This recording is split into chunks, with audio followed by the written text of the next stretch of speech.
मैं आरती राठौर हूँ। मेरा एम्प्लॉय आईडी 26668 है। मेरी पोस्टिंग हैदराबाद नानकरामगुड़ा ब्रांच में हुई थी। स्टार्टिंग में तो इतना कुछ प्रॉब्लम मैंने फेस नहीं किया था, बट जैसे जैसे मतलब वर्क बढ़ता गया उतना प्रेशर भी बढ़ता गया LIGI के लिए। वहाँ पे तो मतलब कैसे होता था कि कभी कभी इतना प्रेशर बन जाता था कि एम्प्लॉयज को खुद के पैसे से भी LI करवाना पड़ता था, इतना प्रेशर बनाते थे। या फिर MF हो, SIP हो, वो भी खुद के पैसे से करवाने जितना भी प्रेशर बनाते थे। और ऐसे हुआ कि शुरुआती दिनों में तो सब कुछ ठीक चल रहा था, फिर बाद में जैसे जैसे प्रेशर बढ़ता गया वैसे वैसे सारा कुछ स्ट्रिक्ट होता गया। और एक दिन ऐसा आया कि मेरे पापा की डेथ हो गई थी। तो उसके बाद बहुत प्रॉब्लमेटिक सिचुएशन में थी मैं। और मेरे मम्मी का भी थोड़ा सा मतलब हेल्थ का इशू हो गया था। ओके। और मेरे मतलब जो भी मेरे सिबलिंग्स है उसमें मैं ही बड़ी हूँ। ओके। तो सारा कुछ रिस्पॉन्सिबिलिटी जो है वो मुझ पे आ गया था। तो ओके। मुझे वर्किंग लाइफ के साथ मतलब मेरी पर्सनल लाइफ का भी बहुत प्रॉब्लम चल रहा था। तो मैंने पहले रिक्वेस्ट किया कि मुझे ट्रांसफ़र दे दें, क्योंकि जो मेरा ये नेटिव है वो हैदराबाद से बहुत दूर है, मतलब मेरी मम्मी का प्लेस। ओके। तो मैं ट्रैवल भी नहीं कर सकती थी, तो मैंने रिक्वेस्ट किया। तो उन्होंने बोला कि नहीं नहीं, यू हैव टू वर्क, मतलब तुम पर्सनल रीजंस को लेके तुम अपनी प्रोफेशनल लाइफ में ऐसे नहीं कर सकते हो तुम। ओके। तो फिर मेरे पास कोई ऑप्शन नहीं था। मैंने बहुत ट्राई किया, क्लस्टर हेड लेवल तक भी ट्राई किया। फिर सारे लोग मिलके मतलब ट्रांसफर देना ही नहीं चाहते थे। वो लोग इमोशनल बेसिस पे समझते नहीं है ना कि इमोशनली कितना मतलब इंसान कितना परेशान होता है। राइट, तो फिर राइट। मुझे उसी कारण मतलब मेरे पास कोई ऑप्शन बचा नहीं था, तो मुझे रिजाइन करना पड़ा। ओके। आरती जी, मैंने आपकी एक अभी स्टोरी देखी थी, जिसमें आपने ये सब बताया है कि आपने एक्सिस बैंक को बताया था कि आप प्रेग्नेंट हैं, आप यहाँ से काम नहीं कर सकती हैं, फिर भी एक्सिस बैंक आपको हम्म बार बार फील्ड पे जाने के लिए बोल रहा था, LIGI ये सब करने के लिए बहुत ज्यादा एक्सेसिव प्रेशर आपके ऊपर बिल्ड किया जा रहा था। हाँ, वो तो है। ओके। मतलब आप। वहाँ पे मतलब हेल्थ से ज्यादा मतलब टारगेट पे ही फोकस किया जाता है ना। मतलब देखो अभी एग्जैक्टली। हमारा तो ऑपरेशंस है, फिर भी हमको हर दिन मतलब शाम, हर शाम जब होती है डे एंड में तो सेल्स ही पूछा जाता है। ऑपरेशन चाहे आप जितना भी अच्छा कर लो, बस हम्म। पूछना है LIGI, और बस यही पूछना है सेल्स कितना किया, उसी के बेसिस पे इम्पोर्टेंस दिया जाता है। जैसा कि आपने बताया भी था, कि दिन भर ऑपरेशन का काम करवाने के बाद में, जब ऑलरेडी आप दिन भर ऑपरेशन का काम कर रहे हैं, सुबह से लेके शाम तक, ऑलरेडी शाम के 6 या 7 बज चुके हैं, उसके बाद भी आपसे सेल्स को लेकर टॉर्चर किया जाता है। अननेसेसरी आपसे टारगेट्स के लिए कमिटमेंट्स मांगे जाते हैं कि आपने सुबह से क्या हम्म। किया, ये नहीं किया, वो नहीं किया। और आपके हाँ। इशू को ध्यान में रखते हुए कि आप एक मैरिड वुमेन हैं, ऑलरेडी आप आपने एक्सिस मैनेजमेंट को बताया कि आप प्रेग्नेंट हैं, आपका ट्रांसफर या तो वहां से दे दीजिए या फिर कुछ कर दीजिए। उन्होंने इस तरीके से कुछ आपकी बात को सुना नहीं। वही तो प्रॉब्लम है। मतलब वो इमोशनल बेसिस पे कभी समझते नहीं है, मतलब वर्क लाइफ पे ही ज्यादा स्ट्रेस देते हैं। बस अपना टारगेट पूरा करो, LIGI करो, बस उनको सेटिस्फाई होना चाहिए। तो आरती जी, आप LIGI कर मतलब क्या आपने प्रॉब्लम फेस करी LIGI करने के टाइम पे? मतलब ये लोग बोलते हैं कि आपको 2 लाख का LI करना है, 4 लाख का LI करना है, पर आपने कभी मैनेजमेंट से ये पूछने की कोशिश की कि ये 2 लाख का, 4 लाख का LI कहाँ से करना है? क्योंकि ब्रांचेस में जो लोग आ रहे थे, आप जैसा बता रहे थे कि आपने सबसे बात करी, नियर बाई में आपने सबसे बात करी, पर फिर भी अगर जो लाइफ इंश्योरेंस और जनरल इंश्योरेंस है, तो वो कहाँ से करना है? एक्सिस के मैनेजमेंट ने आपको कुछ बताया? एक्चुअली यही तो प्रॉब्लम है। जब भी हम मतलब वो बोलते हैं कहाँ से करना है, तो वो बोलते हैं कि लीड सोर्स करो और तुम बाहर जाके करो, कहीं से भी लाओ, बस उनका टारगेट पूरा होना है। तो आपको रेगुलर बेसिस पे ये लोग मतलब बाहर भेजते थे, as a girl, as a ladies, as a हाँ, फीमेल, आपको मतलब रोज बाहर जैसे भेजा जा कि रहा था? अभी कोविड सिचुएशन में तो वॉक इन बहुत कम है, बहुत कम लोग ब्रांच विजिट करते हैं, तो ब्रांच में टारगेट हो पाना बहुत ही ज्यादा मुश्किल है। हम्म। इसीलिए फील्ड में जाना पड़ता है। जैसे फील्ड में भेजते हैं कि फ्री टाइम है तुम लोग जाओ अभी।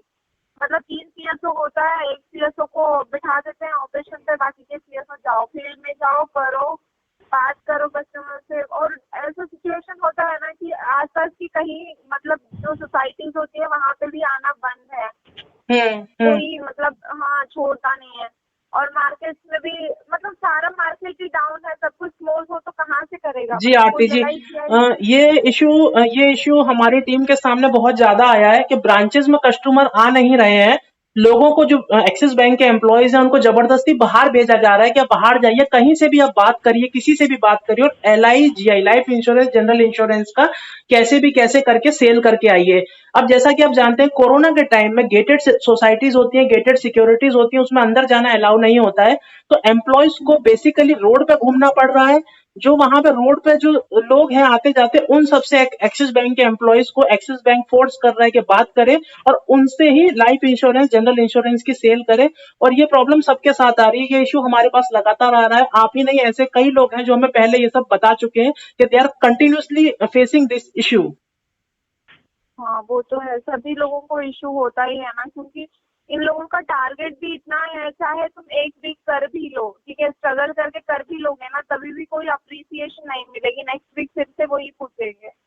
ओके, तो आपके साथ अभी ब्रांच में जो क्या कहते हैं कि एक लैंग्वेज का इशू जो होता है, जैसा कि एक्सिस बैंक में हर जगह से कंप्लेंट आ रहा है कि यहाँ के जो क्लस्टर हेड्स होते हैं या ब्रांच हेड्स होते हैं, जो एम्प्लॉयज के साथ में या फिर ऊपर का मैनेजमेंट जो भी है, इनका ऊपर का मैनेजमेंट, वो एक अनडिसेंट और अनसिविलाइज्ड लैंग्वेज में बात करते हैं। लाइफ इंश्योरेंस जनरल इंश्योरेंस की सेल को लेकर डराया जाता है, धमकाया जाता है और यहाँ तक कि बात बात पर कहा जाता है कि आपको निकाल दिया जाएगा, या फिर उस लैंग्वेज में बात करी जाती है जो कि हाँ बिल्कुल वो भी तो, डिसेंट हाँ नहीं वो है। तो सही है। मतलब ऐसे है ना सिचुएशन की, अगर नहीं करोगे तो पीआईटी में आ जाएगा नाम। ओके, आप अगर आपने भी इस पीआईटी इश्यू में को फेस किया? मतलब मेरा तो इतना इश्यू तक हुआ ही नहीं, क्योंकि उसके पहले ही मेरे पर्सनल सिचुएशन इतने खराब हो गए थे कि मुझे रिजाइन करना पड़ा। हम्म। बट मेरे साथ जो काम करते थे उनमें से कई लोगों का नाम पीआईपी में आया। देखो ओके। पीआईपी में जब नाम आ जाता है ना, तो इतना हिम्मत भी नहीं बचता है कि वो लोग फेस करके उसको रिजॉल्व कर पाए, जब तक कि हम्म। उन पे इतना प्रेशर बना जाता है कि वो खुद ही रिजाइन करके चले जाते हैं। जैसे पीआईपी पे नाम आ जाता है तो उनके पास कोई ऑप्शन ही नहीं बचता है, मतलब मैनेजमेंट खुद निकालने से पहले अच्छा है कि खुद ही निकल जाओ, ऐसे सिचुएशन में फंस जाते हैं लोग। ओके। एक चीज और, क्या आपको लगता है एक्सिस बैंक एक स्कैम चला रहा है इस एबीवाईबी प्रोग्राम के नाम पर, जहां आपसे 4 लाख हाँ रुपए? वो तो स्कैम है ही ना, मतलब देखो अभी हमको इतना वर्क प्रेशर बना के रखते हैं, ऊपर से 4 लाख का लोन भरो वो अलग से है। ओके, तो या आरती जी, क्योंकि जब एक्सिस बैंक, ये जो ABYB Axis bank young bankers programme है, इसमें जब वो हाँ हायरिंग करता है तो आपसे 4 लाख रुपए मांगता है और उसको भी अपने यहीं से लोन देता है 13% इंटरेस्ट रेट पे, जो ऑलरेडी 6 लाख रुपीज हो जाता है। फिर आपको जब आप ब्रांचेस में आप जाते हैं तो आपसे सिर्फ और सिर्फ बाहर या फिर स्ट्रीट्स पे घूम के आपसे इंश्योरेंस सेल कराया जाता है। बेसिकली यही हाँ प्रोफाइल है एबीवाईबी का, जो एबीवाईबी जी प्रोफाइल है। जो रिव्यूज हमको ऑल ओवर इंडिया से आ रहे हैं, बेसिकली यही प्रोफाइल सबने बताया है कि यही यहाँ पे हो रहा है। तो आपने बताया था लोन का आपका क्या इशू है? देखो जब मैंने लोन लिया था तो हम्म। तब पता है वो लोग डॉक्यूमेंट पढ़ने के लिए भी मतलब इतना टाइम भी नहीं देते कि हम सुकून से डॉक्यूमेंट पढ़ के साइन कर लें। इतना गड़बड़ करते हैं कि कुछ पढ़ नहीं पाते हैं और बोलते हैं कि नहीं हम आपको कुरियर कर देंगे, आप घर पे आराम से पढ़ लीजिएगा। तो उस कारण हम पढ़ भी नहीं पाते हैं क्या क्लॉज है, क्या कंडीशंस है, कुछ क्लियरली बताते नहीं है। अभी तो ओके। इतना प्रॉब्लम हो जाता है कोविड में कि देखो अब रिजाइन कर दिया तो फिर दूसरा जॉब मिलना भी मुश्किल है। तो वो लोग इतना सा मतलब मैंने जैसे मेल किया था उन लोगों को, ओके। और ऊपर से मैं प्रेग्नेंट भी हूँ, तो मेरा पर्सनल प्रॉब्लम बहुत है, तो उसी कारण मैंने सारा कुछ, मैं इतना प्रेशराइज थी कि मैंने मेल कर दिया, तो उस मेल का कुछ रिप्लाई तो आया नहीं है। और ऊपर से मुझे एक्सेस से कॉल आता है कि अगर आप नहीं भरोगे तो आपका नंबर हम लोग सेट कर देंगे। अच्छा, आपका मतलब नंबर हर जगह वायरल कर दिया जाएगा? हाँ वायरल कर दिया जाएगा और दिन रात हमको कॉल करके टॉर्चर किया जाएगा। और बोलते हैं कि अगर उससे भी उनको तसल्ली नहीं हुई, अगर मैंने बोला कि अगर ऐसा है तो ऐसे कैसे चलेगा, मतलब प्रॉब्लम है आपको अंडरस्टैंड करना पड़ेगा, तो वो बोलते हैं कि नहीं हम घर तक आएंगे आप। तो ओके, इतना सारा कुछ फोन पे धमकी दिया जाता है। तो एक्सिस बैंक की तरफ से आपको धमकी दी जा रही है कि अगर आप जो है ये ईएमआई है, अगर आप ये नहीं फिल करेंगे तो आपका नंबर हर जगह वायरल कर देंगे। जी। जी। और बेसिकली आपने ये जो लोन लिया था ये एक्सिस बैंक एबीवाईबी प्रोग्राम के लिए लिया था, जिसमें आपको बताया कुछ और गया था, पर आपको प्योर सेल्स करवाई जा रही थी, आपसे दिन भर मतलब बाहर घुमवाया जा रहा था, डिस्पाइट बीइंग योर कंडीशन कि यू आर अ